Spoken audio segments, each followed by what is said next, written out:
دار سي عبد الحميد كان انتيريمان دونك كان رئيس المجلس، وسي الحضري كان يسمى ديبيتي معاه. هذا سي الحضري تقريبا هو من الاوائل اللي قتلوهم هو جارنا في قريدي. فتعرف شكون جا الاول؟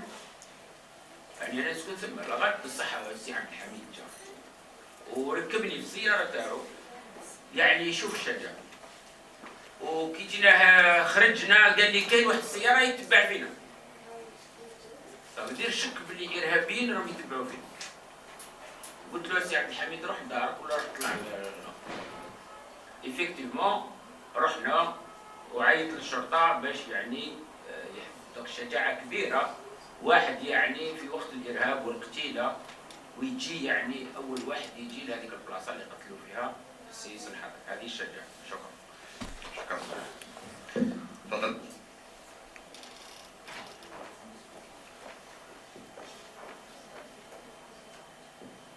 Azul Fleurun. Moi, j'insiste sur le fait qu'un écrivain talentueux de cette envergure n'est pas connu suffisamment. Il a fallu qu'on attende l'année 2013 pour vraiment Damam Hiss publier une série de ses ouvrages, la relecture de ses œuvres. Je ne sais pas qu'est-ce qui fait quelles sont les raisons, à votre avis, qui font qu'on a des sommités sur le plan littéraire qui ne sont pas connues du grand public. Quant au problème de la lecture, je pense, enfin, d'après M. Halas, il y a une multitude de raisons parce que des fois, lorsqu'on pose des questions, moi, on s'est investi à un certain moment pour faire un petit travail dans ce sens, on s'est adressé à des philosophes, à des sociologues qui vous disent qu'il n'y a pas d'enquête proprement faite. Il y a aussi le rôle de la famille. Une fois, j'ai discuté avec Mme Amhis, elle nous a révélé quelque chose, il y a le mimétisme. Lorsqu'un enfant voit souvent son père prendre le livre, ne serait-ce que par imiter le geste, peut donner un effet. Et merci beaucoup. Merci. Avant de vous redonner la parole, juste un mot sur cette question de pourquoi les Algériens ne lisent-ils pas si peu. Bon, il y a plusieurs explications à cela, mais il faut savoir que la lecture est une gymnastique qu'on apprend tôt. C'est comme cela. À part vraiment cas rarissime, personne n'ira dans une librairie pour acheter un livre à l'âge de 6 ou 7 ans de lui-même. C'est pas vrai, ça n'existe pas à part des cas rarissimes. Pour un adulte, c'est quasiment la même chose. Si quelqu'un n'a lu que 1 ou 2 livres et qu'il atteint l'âge de 45 ans, c'est exactement comme quelqu'un qui, à 45 ans, décide de faire de la gymnastique et vous dit « oui, demain ». Parce que c'est fatigant. Bien sûr, les premiers jours, c'est fatigant. Les premiers mois, c'est fatigant. Mais ensuite, effectivement, ça devient une sorte de seconde nature et on lit, on commence par 1 livre par mois, puis ensuite c'est 2 livres, ensuite c'est 3 livres. Il y a une sorte d'addiction, comme on dit, à la lecture. Mais bien sûr, c'est tout à fait humain. Entre la télévision, la radio, les smartphones où on écoute de la musique, etc., personne n'est tenté d'aller ouvrir comme ça, de par lui-même, un livre de philosophie ou un essai historique ou un roman quelque peu difficile. Ça n'existe pas, je veux dire, à part de rares cas. Donc ça, c'est une habitude qu'on prend très jeune. Avant, en Algérie, semble-t-il que ça va reprendre, il y avait à l'école des petites bibliothèques. Et on obligeait les enfants à ce qu'on appelle fiche de lecture. Tu fais une fiche de lecture. Tu es obligé de lire des grands classiques. Chez nous, il y avait notamment Abdelhamid Ben Abdouga, comme il y avait Mohamed Dib, Kateb Yassir, d'autres poètes, etc. Donc on obligeait l'enfant dès son plus jeune âge, même s'il ne comprenait pas très bien. Et ensuite, eh bien oui, effectivement, c'est comme une gymnastique, à l'âge de 10 ans, 12 ans, 13 ans, etc. Mais jamais il ne faudra jamais s'attendre à ce que tout d'un coup nous atteignions en Algérie des millions de lecteurs, d'abord parce que on n'a pas d'écrivains, ce qu'on appelle, qui vont écrire des livres du type Da Vinci Code ou Harry Potter. Ça n'existe pas. Pour le moment, la quasi-majorité de nos écrivains sont plus dans le livre dit social, assez difficile d'accès, ce n'est pas évident. Donc il n'y a pas ce genre d'écriture chez nous. Un livre en Algérie, je vais vous donner. Sans statistique, c'est 15 ans de métier à la radio et à la télévision qui permettent de dire ça. Un livre qui atteint 2000 lecteurs en Algérie, je dis à chaque fois à l'auteur de ce livre, tu peux danser sur la table de joie si tu as vendu 2000 exemplaires. C'est déjà magnifique. Généralement, c'est entre 500 et 1000 exemplaires maximum. Le reste, c'est tout. Maintenant, il y a la question, effectivement, des rééditions de ce que j'appelle, moi, le fond littéraire algérien, dont notamment Abdelhamid fait partie. Que ce soit Ahmed Dib, Kadebessi et beaucoup d'autres qui, malheureusement, ne sont encore pas connus. Ça pose effectivement un problème. Là, logiquement, je dirais logiquement, ça a été fait, logiquement, parce que c'est un problème aussi financier, ça devrait être les organismes publics qui prennent ça en charge. Ça a été fait d'ailleurs par, je crois, l'ENAG, oui, effectivement. Bon, ils n'ont pas réédité, ça n'a pas été bien suivi, mais enfin, le fait est qu'ils l'ont fait. Bon. Parce que ça demande un apport financier lourd, et pas toujours évident comme retour. Mais c'est un petit peu, je dirais, comme l'hôpital. Un hôpital n'est pas là pour gagner de l'argent. Ben oui, c'est pour soigner les gens, c'est tout. Sinon, on ouvre une clinique privée. Ben c'est pareil, je dirais que le fond des grands écrivains algériens, pour le moment, ça doit être pris en charge par des organismes publics ou des offices publics, semi-publics, parce que ça ne rapporte pas. Il y a des ouvrages de Abdelhamid Ben Abdullah, comme d'autres, de Mohamed Dib, etc. Si on les mettait sur le marché, ben, il faut réhabituer, normalement, qui empêcherait à l'école de faire un spectacle de fin d'année avec une pièce de Abdelhamid Ben Abdullah. En réalité, rien. Mais ça, c'est une autre, comme dirait Rudyard Kipling, ceci est une autre histoire. Voilà.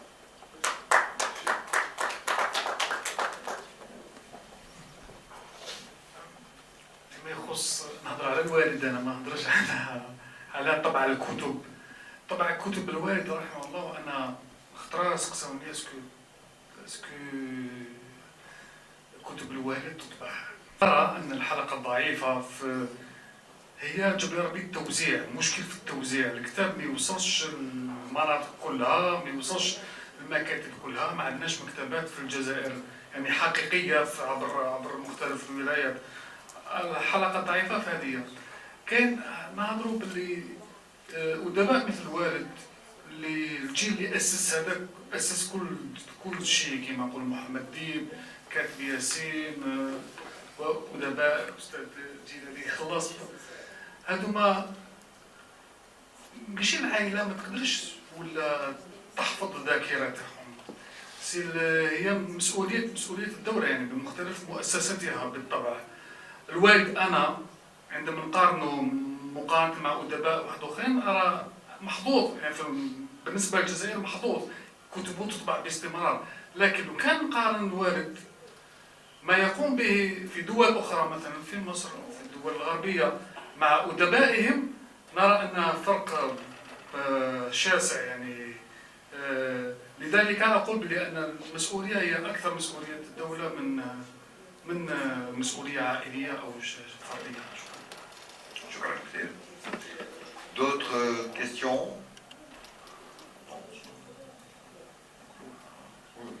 Alors, pour rappel, donc cet après-midi à 14h, ici même, nous aurons l'honneur d'avoir le professeur Brahim Saadi et Madame Johor Amhis afin de nous parler de l'œuvre de Abdelhamid Ben Abdullah. Alors soyez nombreux et même de bouche à oreille. Dites à vos amis qu'ils seront les bienvenus au petit théâtre de la Maison de la Culture de Tizi Ouzou. Merci mille fois pour votre présence.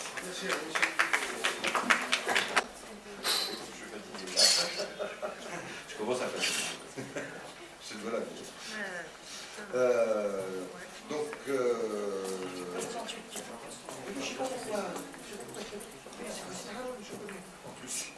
avec nous également Mademoiselle Benrassi Fta, bibliothécaire, bibliothèque principale, lecture publique, qui, s'il y a lieu, interviendra ou posera des questions sur les travaux de l'une ou de l'autre. Personne ici présente. Alors je donne tout de suite la parole à Madame Jora Heiss-Uxel sur son travail concernant la famille de la mer. J'ai tenu à faire ce travail, bien sûr, contre l'oubli et pour la mémoire. Comme dit le prix Nobel de la paix, Elie Wiesel, qu'est-ce qui est pire que l'oubli? De même qu'il existe des crimes contre l'humanité, il existe des crimes contre la mémoire. Et je crois que la démarche des écrivains de cette époque post-indépendante doit être connue pour ne pas qu'on les oublie. J'ai tenu à l'inscrire dans ma collection destinée à l'usage des jeunes, la collection Empreinte. La collection Empreinte est une collection que j'ai initiée. J'en suis au 9e titre et je voulais faire connaître les œuvres majeures d'auteurs algériens comme dit Mamri, Kateb Yassine, Malik Ouari et des écrits de très grande qualité. Tout cela avant, dans les années 50, qui était une période difficile où il fallait vraiment beaucoup de courage pour donner une visibilité aux Algériens pendant la colonisation. Et c'était la première fois que les Algériens donnaient une visibilité à l'Algérie dans un contexte de colonisation. Et ils ont donné une voix à Omar, Aziz, Mokrane. Et on ne mesure pas suffisamment le courage de ces écrivains dans le contexte colonial, et une meilleure connaissance de l'histoire renforce l'appartenance à son pays et protège la jeunesse de tous les embrigadements. Ça, c'est ma démarche pour la collection Empreinte. La deuxième démarche, c'était inciter les jeunes à lire, compte tenu de l'environnement technologique dans lequel ils baignent. Ensuite, je leur fais un parcours des œuvres, et pour les inciter à lire au moins un minimum, et dans la plupart des cas, ils vont à l'œuvre complète pour faire une lecture plus approfondie. Et d'une manière générale, j'ai voulu ancrer toutes ces œuvres dans la littérature algérienne et au-delà du Maghreb et dépasser les jugements réducteurs au sujet de la langue d'expression. Ils parlent en français, certes, mais ils parlent de nous, ils parlent de l'Algérie. Rappelons cette phrase de Kateb Yassine qui disait « J'écris en français pour dire aux Français que je ne suis pas français ». Cette phrase se passe de commentaires. Comment expliquer que les auteurs de ces ouvrages, les auteurs de ces ouvrages qui ont dépassé les frontières sont occultés chez nous? Donc, c'est pour aller contre cette occultation que j'ai pris l'initiative de faire cette collection. Donc la première partie c'était les années 50 et ensuite je m'inscris dans la période post-indépendance avec Jarot, avec Mimouni et avec Benadouga qui a vraiment un parcours remarquable et qui méritait d'être connu. Moi je connaissais Vent du Sud. Je n'avais pas accès à sa littérature parce que je ne suis pas arabophone, mais grâce à Marcel Bois, qui a fait d'excellentes traductions, on a pu élargir le champ de réflexion. Marcel Bois, son traducteur, s'excuse de n'être pas venu parce qu'aujourd'hui c'est le jour de Noël et il ne peut pas donc manquer cette journée. Donc c'est à travers l'œuvre, à travers l'ensemble de son œuvre, que l'on peut découvrir un homme exceptionnel,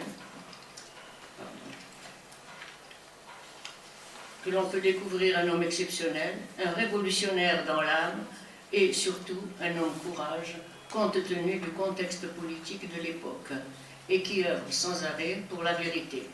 Qu'il s'agisse, parmi ces personnages de romans, de Malek, de Bachir, de Lahmar, Ils sont tous représentatifs de la société algérienne et sont la voix de l'auteur. Dans toute l'œuvre circulent des thèmes récurrents. Bien sûr, il est question de la révolution, il est question de religion, de langue, de la femme, de la terre. Plusieurs étapes dans l'appréhension de ces thèmes, marquant ainsi les différents moments de l'histoire. Avant tout, un devoir de mémoire et de vérité pour donner à voir sans complaisance le nouveau visage de l'Algérie, tout au début de l'indépendance ou tout au début de la Révolution, que par la suite, puisque toutes les œuvres de cet auteur ont été produites de 1962 à 1997. Devoir de vérité, un rêve pour l'Algérie libérée, puis la désillusion face à la complexité de la situation et aux nombreux problèmes à résoudre. Sentiment d'impuissance face à la sclérose de la pensée et à l'immobilisme. Une autre révolution est à faire, dira-t-il, changer les mentalités par l'instruction, source de progrès. Et pourtant, malgré l'ampleur de la tâche à accomplir, l'auteur ne perd pas espoir. Le titre de cette contribution est significatif. Un fil conducteur, dévoiler la réalité, exprimer ses rêves pour anticiper l'avenir et surtout continuer à espérer. Personnellement, j'ai tenu à insérer cette œuvre immense dans la collection Empreinte qui regroupe les grands classiques. Je remercie Marcel Bois pour cette traduction, ce qui a permis d'élargir le nombre de lecteurs. Le regard de Benedouga est plein de générosité. Aller vers l'autre, comprendre et impulser le changement. C'est avant tout un homme de conviction, un écrivain totalement engagé. Et dans toute son œuvre, ces personnages sont tous des militants qui sont porteurs d'idéal et d'espoir. Dans Vent du Sud, le personnage principal se nomme Malek, il est fidèle à l'idéal révolutionnaire, il est très proche de son peuple, sur lequel il fonde de grands espoirs et pour lequel il a beaucoup de respect. Il croit en la volonté populaire. Il est porteur de valeurs essentielles, intégrité morale, lucide, il a pris conscience de l'énormité de la tâche à accomplir, mais il joue quand même le rôle d'éclaireur, d'éveilleur de conscience.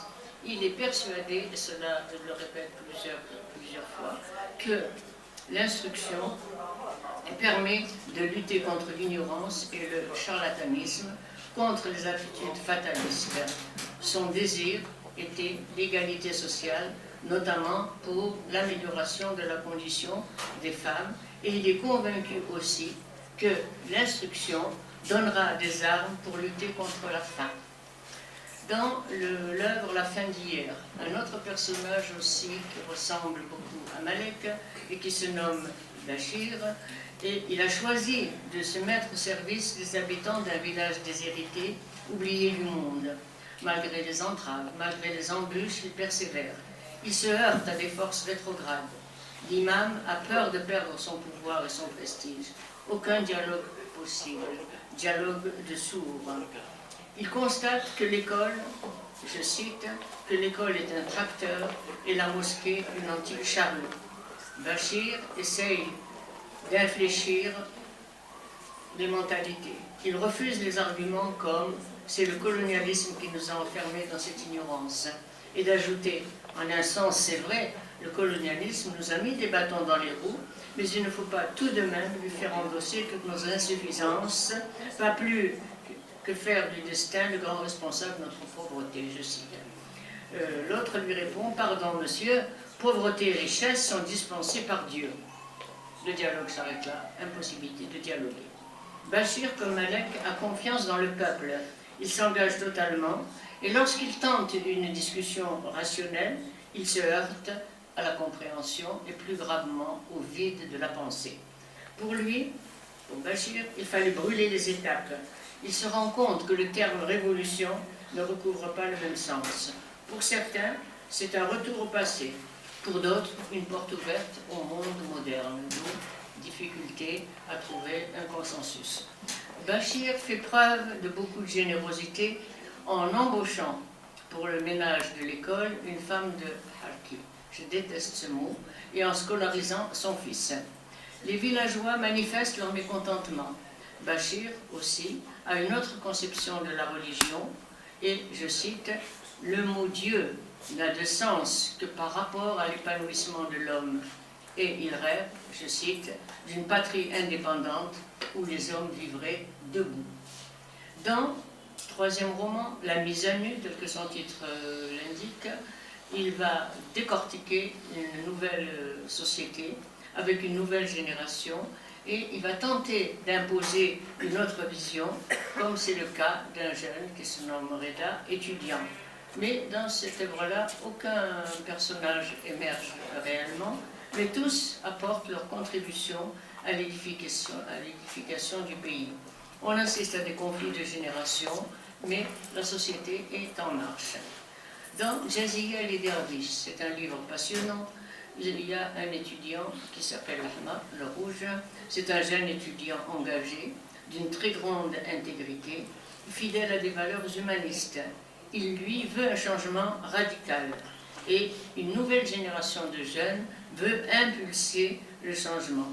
C'est aussi, avec tous les espoirs de la jeunesse, une période arbitraire, d'injustice, et la révolte gronde. L'Ahmar veut être le détonateur. C'est aussi l'époque du volontariat, où toute une jeunesse, notamment des étudiants, s'engage dans l'enthousiasme pour le rêve d'une Algérie prospère. Lorsque les étudiants viennent dans une deshra pour faire du volontariat, ils bousculent un peu les habitudes des habitants et bien sûr, il y a des critiques, il y a un refus. Et c'est contre cet immobilisme, ce manque, cette absence de désir de changement que des auteurs comme Benedouga luttent. Et pourquoi Jaziya et les derviches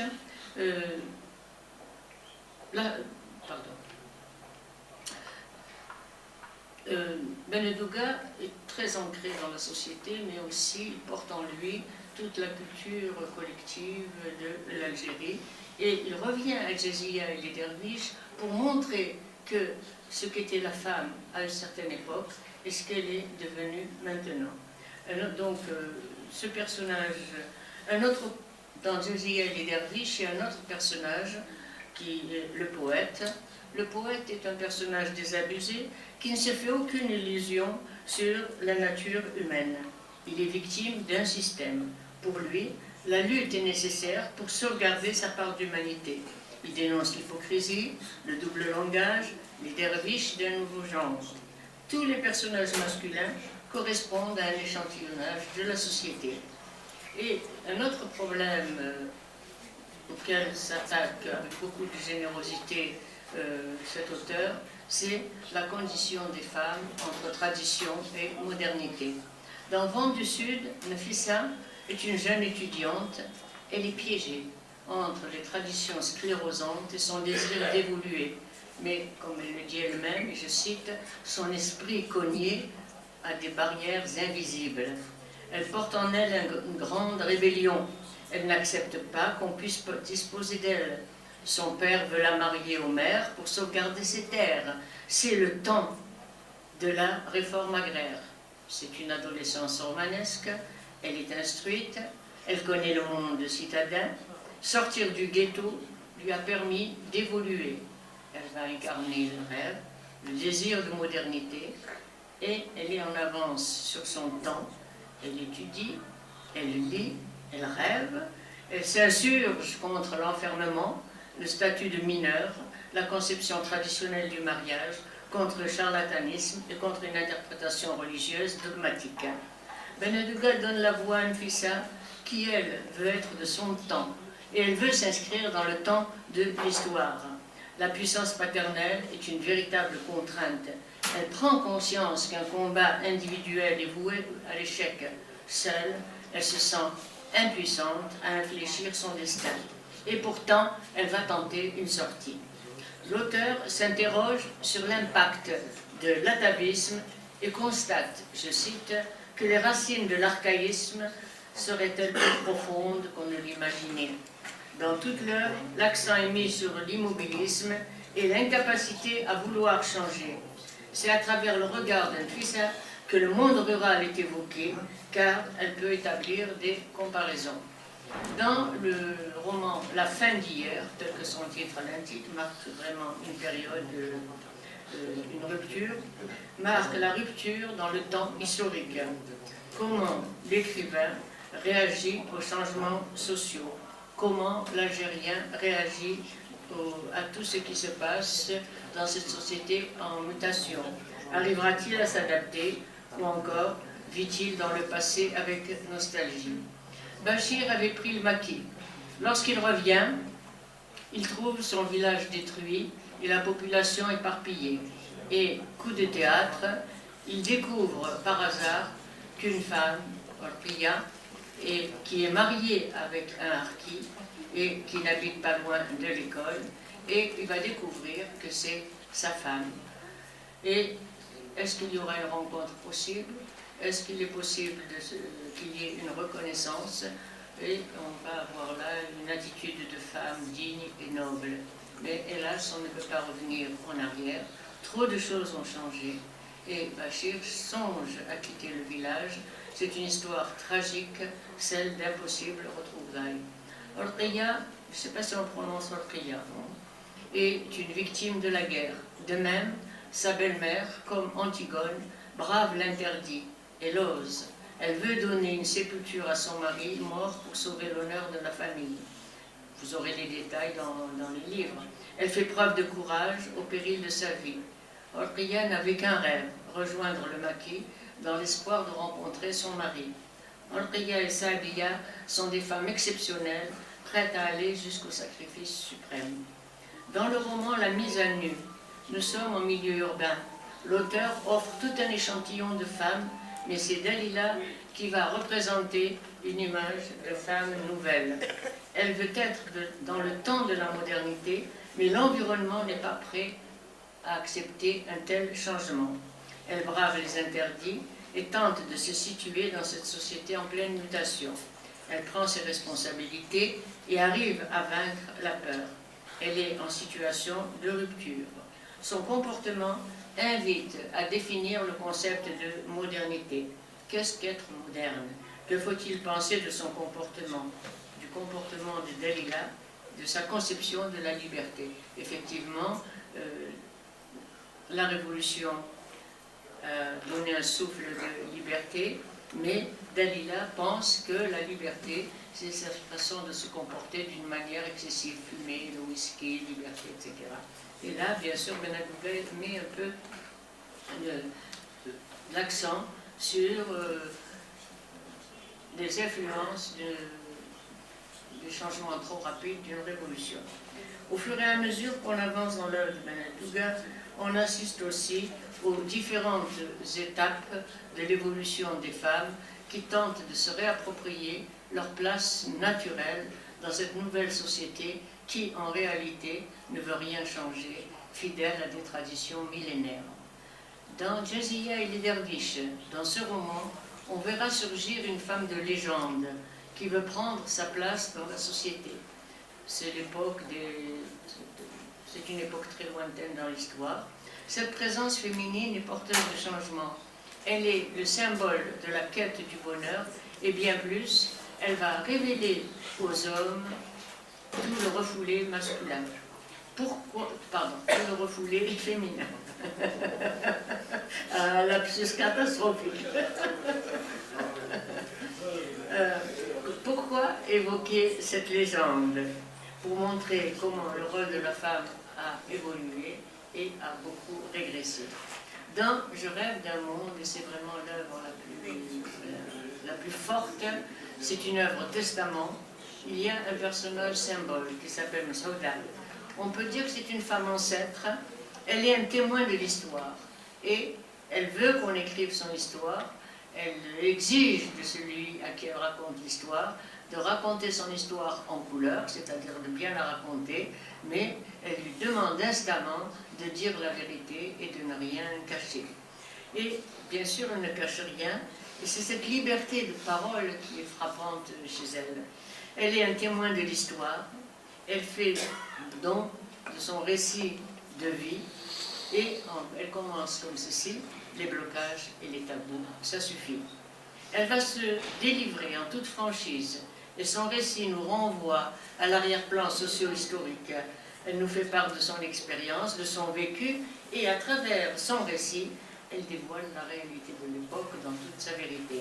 C'est la femme mémoire qui a compris avant tout la nécessité de transmettre. L'écrivain qui recueille son témoignage écrit. Alors, l'écrivain écrit, il écoute attentivement, il est fasciné par cette femme, par sa franchise, par son parcours, par son vécu, et finalement, le temps passé ensemble a enrichi l'écrivain. Et l'écrivain écrit, grâce à toi, ma vie a pris un autre sens. Je finis par comprendre le lien qui existe entre la violence et l'histoire, entre la religion et le pouvoir, entre la sanction et le droit.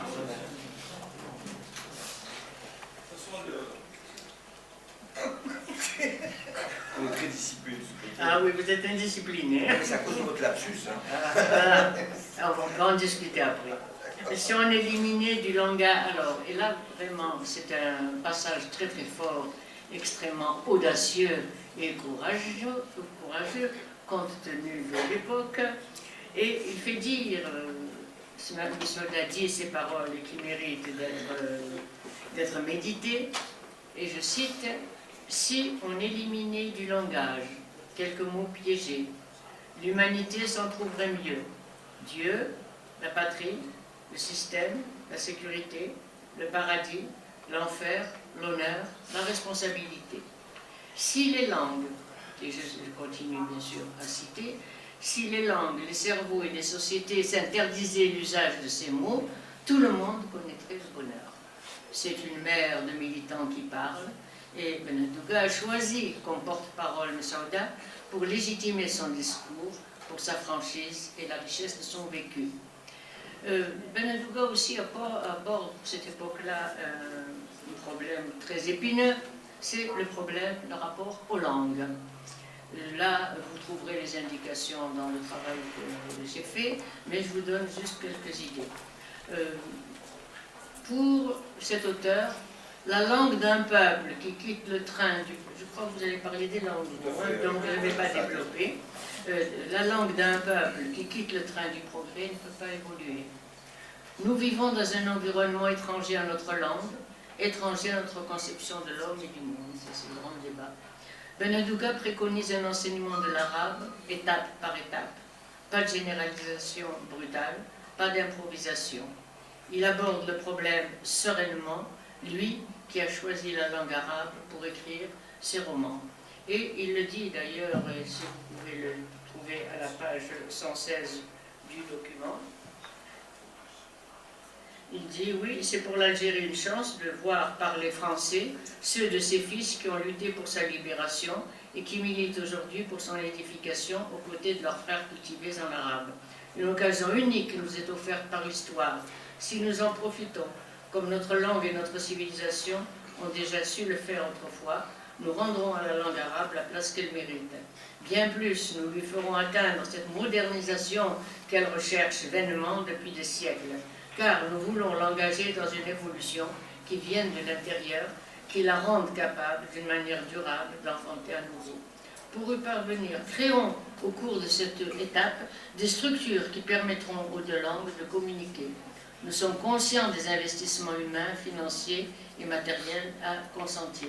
Mais en fin de compte, c'est le moyen de sortir de l'illusion, d'atteindre sur le plan des personnes, de la nation, de la civilisation, un niveau culturel moderne et authentique. Les interférences entre les deux langues garantiront un progrès cohérent, comme elles garantiront l'harmonie entre les forces vives du pays. Un francophone n'aurait pas pu tenir ce langage, mais comme Benedouga est arabophone, je pardonne.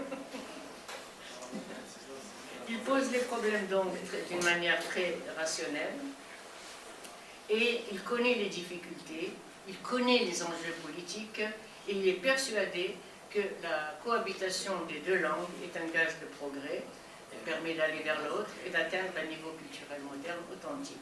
Pour cela, il préconise de mettre l'Algérie sur les rails de l'histoire, vaincre l'ignorance et rétablir la vérité. Lors des débats houleux, chacun apporte son point de vue.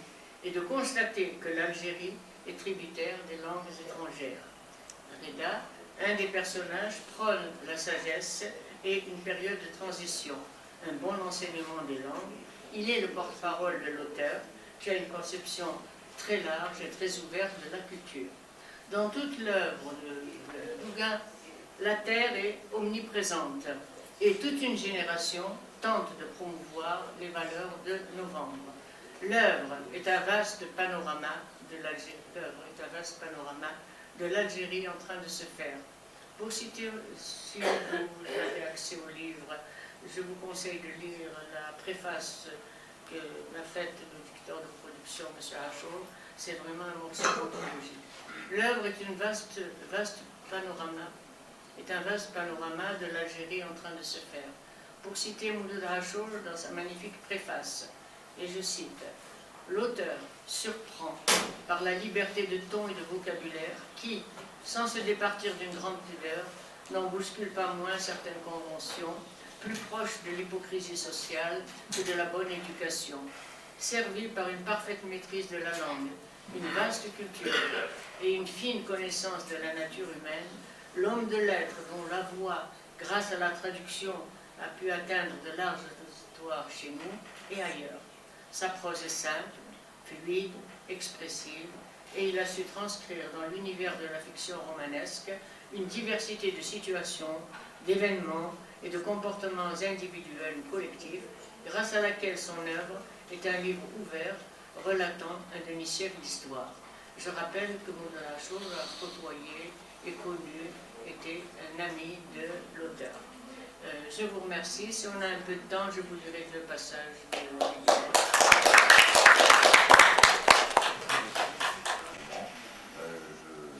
En arabe, qui est en arabe. En arabe, bon, le titre c'est Boh Rajul al-Qadim al-Ghala. Donc, confession d'un homme de la nuit. Ouais, si vous... On peut. Ouais. Alors tout de suite, à vous, Dr. Hamza. Bon, puisque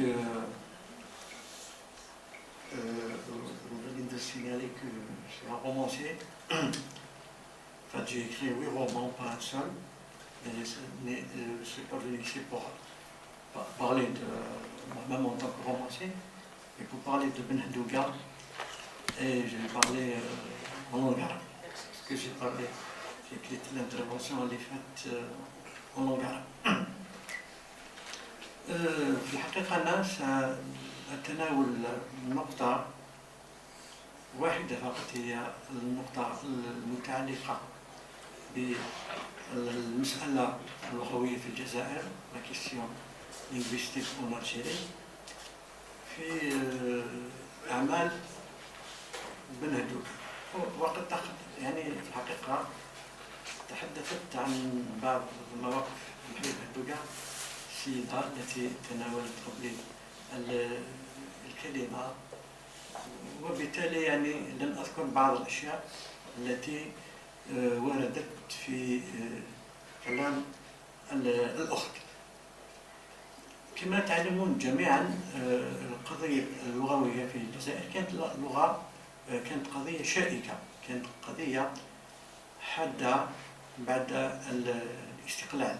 كانت تقريبا تقسم المثقفين الجزائريين المعربين والمفرسين، وأظن أنها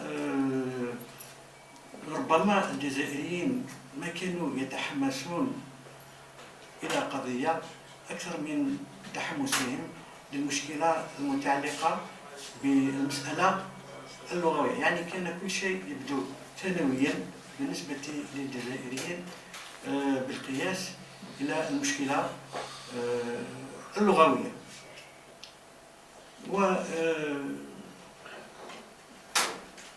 بالنسبة للكتاب الذين كانوا يكتبون باللغة الفرنسية، معظمهم بالطبع كانوا يدافعون عن استعمال اللغة الفرنسية، ما كانوا يحسون بعقدة بهذا الشأن. ولكن في آن واحد ما كان واحد منهم قد جعل اللغة كموضوع في عمل من أعماله. يعني أن معظم الكتاب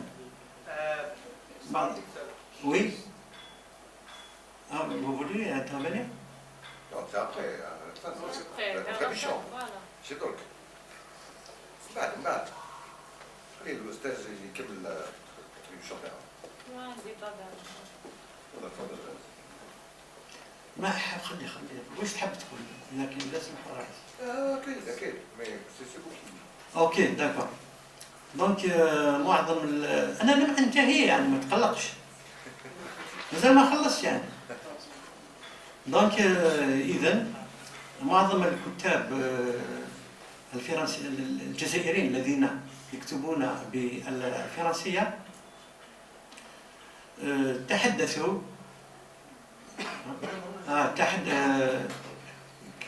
يعني كتبوا باللغة الفرنسية بدون أن يحسوا بعقدة يعني، باستثناء القلة منهم يعني، باستثناء قلة مثل مالك حداد الذي كما تعرفون هو له موقف شاذ أو مختلف بالقياس إلى موقف معظم الكتاب الجزائريين الذين يكتبوا بالفرنسية. وكان مالك حداد أعتقد أنكم تعرفونه على الأقل كثير منكم يعرفونه. مالك حداد قال يقول الكتابة باللغة الفرنسية من فاي. L'écriture en français est pour moi un exil. ولكن بصورة عامة كل الكتاب الفرنسيين ما كانوا الكتاب الجزائريين الذين يكتبون الفرنسية ما كانوا يحسون بأي مشكلة، وكانوا يعتزون بالكتابة بالفرنسية ويرون ذلك ظاهرة طبيعية. ولكن في آن واحد كانوا يدلون بآرائهم في هذا الموضوع خارج نصوصهم الإبداعية. ولكن لا نجد كاتبا مثلا خصص في روايته فصلا يتكلم عن موضوع اللغة العربية. C'est-à-dire que la langue arabe n'était pas un thème littéraire. Il ne figurait pas dans les œuvres des écrivains francophones, y compris également pour les écrivains arabophones. Donc إذن الكتاب الجزائريين بالفرنسية كانوا إذن يدلون بآرائهم خارج نصوصهم الإبداعية. وتعرفون بهذه المناسبة بعض العبارات المعروفة، لا سيما عبارة كاتب ياسين الفرنسي c'est un butin de gueule. Elle figure dans nulle œuvre de Katib Yassine. C'est une déclaration faite à la radio. بالنسبة للكتاب المعربين نفس الشيء يعني. كانت لهم مواقف مناصرة بدورهم اللغة العربية، ولكن لا نجد في أعمالهم رواية تتحدث كموضوع عن اللغة العربية. فكانوا يتدخلون إذن تقريبا ككل المثقفين يتدخلون في هذه المسألة خارج نصوصهم الإبداعية. الوحيد في حدود معلوماتي الذي نجد أنه اتخذ اللغة العربية كموضوع روائي أو اتخذ اللغة عفوا المشكلة اللغوية كموضوع روائي هو عبد الحميد بن هدوب. ممكن نجد أيضا عند بوعلام صنصال.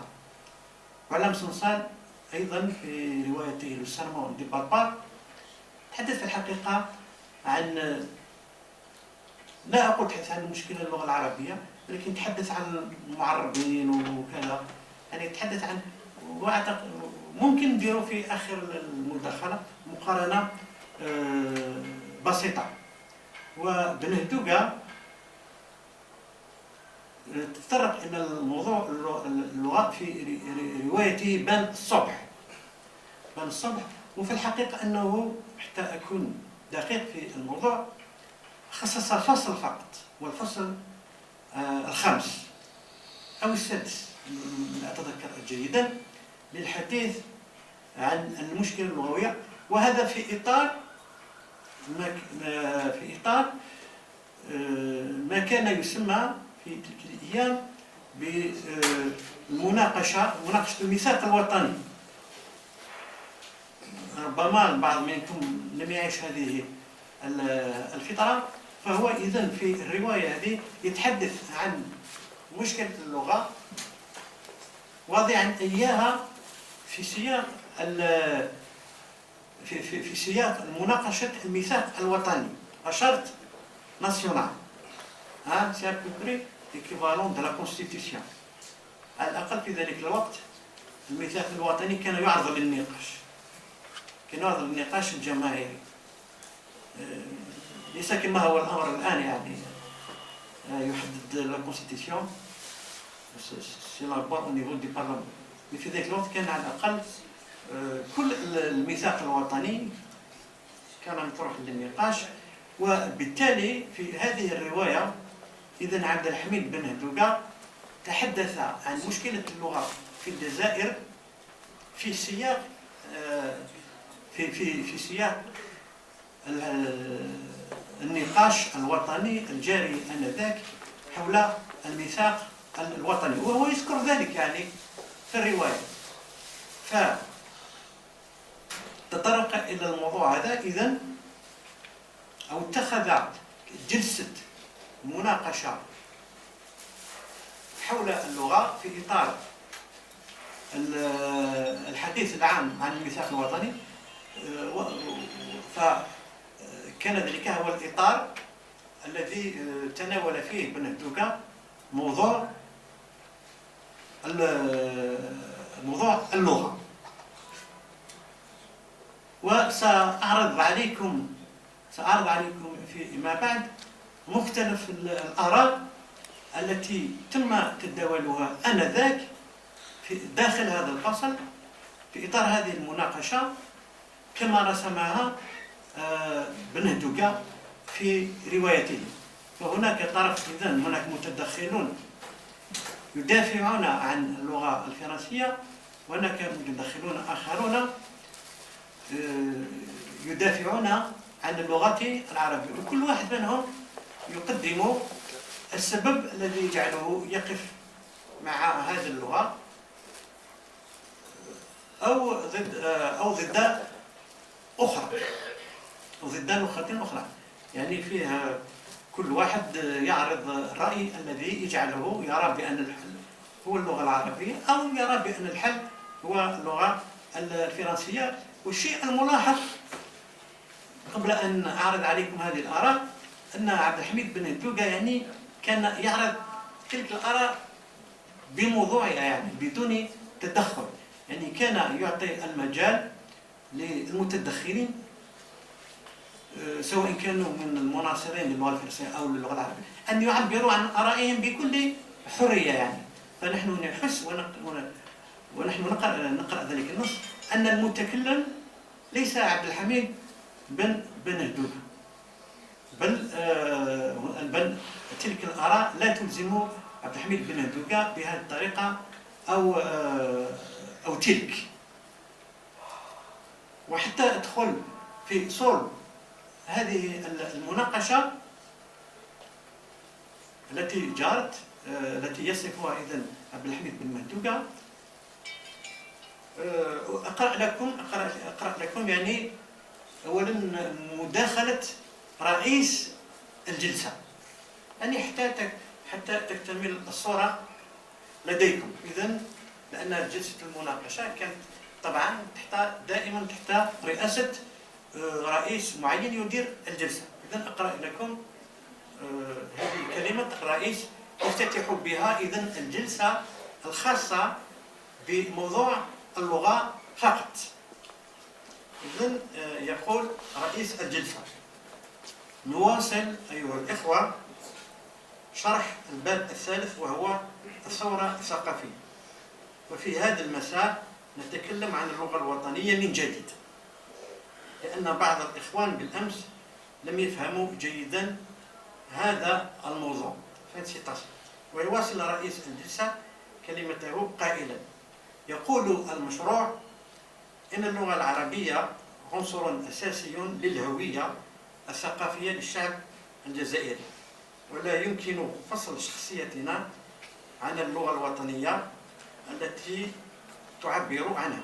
ولهذا فإن تعميم استعمال اللغة الوطنية وإتقانها كوسيلة عملية خلاقة يشكل إحدى كبريات المهام للمجتمع الجزائري للتعبير عن كل مظاهر الثقافة وعن العقيدة الاشتراكية. إذن هذه كانت مداخلة رئيس الجلسة التي يدعو فيها المحاضرين عفوا الحاضرين إلى إذن إدلاء بآرائهم حول موضوع اللغة. وتلاحظون ذي بدء أن مشكلة اللغة ربطها رئيس الجلسة بالخيار الاشتراكي. يجب أن لا ننسى بأن هذه الرواية كانت كتبت في السبعينيات، ونقاش الميثاق الوطني تم في سنة 1975. 76 أنا عندي 75. إذن المهم يعني معليش ربما معك الحق استدرك. طيب بعد انتهاء كلمة الرئيس إذن يبدأ المتدخلون. الحقيقة أن أو المتدخلين سيتطرقون إلى مواضيع في الواقع لا علاقة لها بمشكلة اللغة على الإطلاق.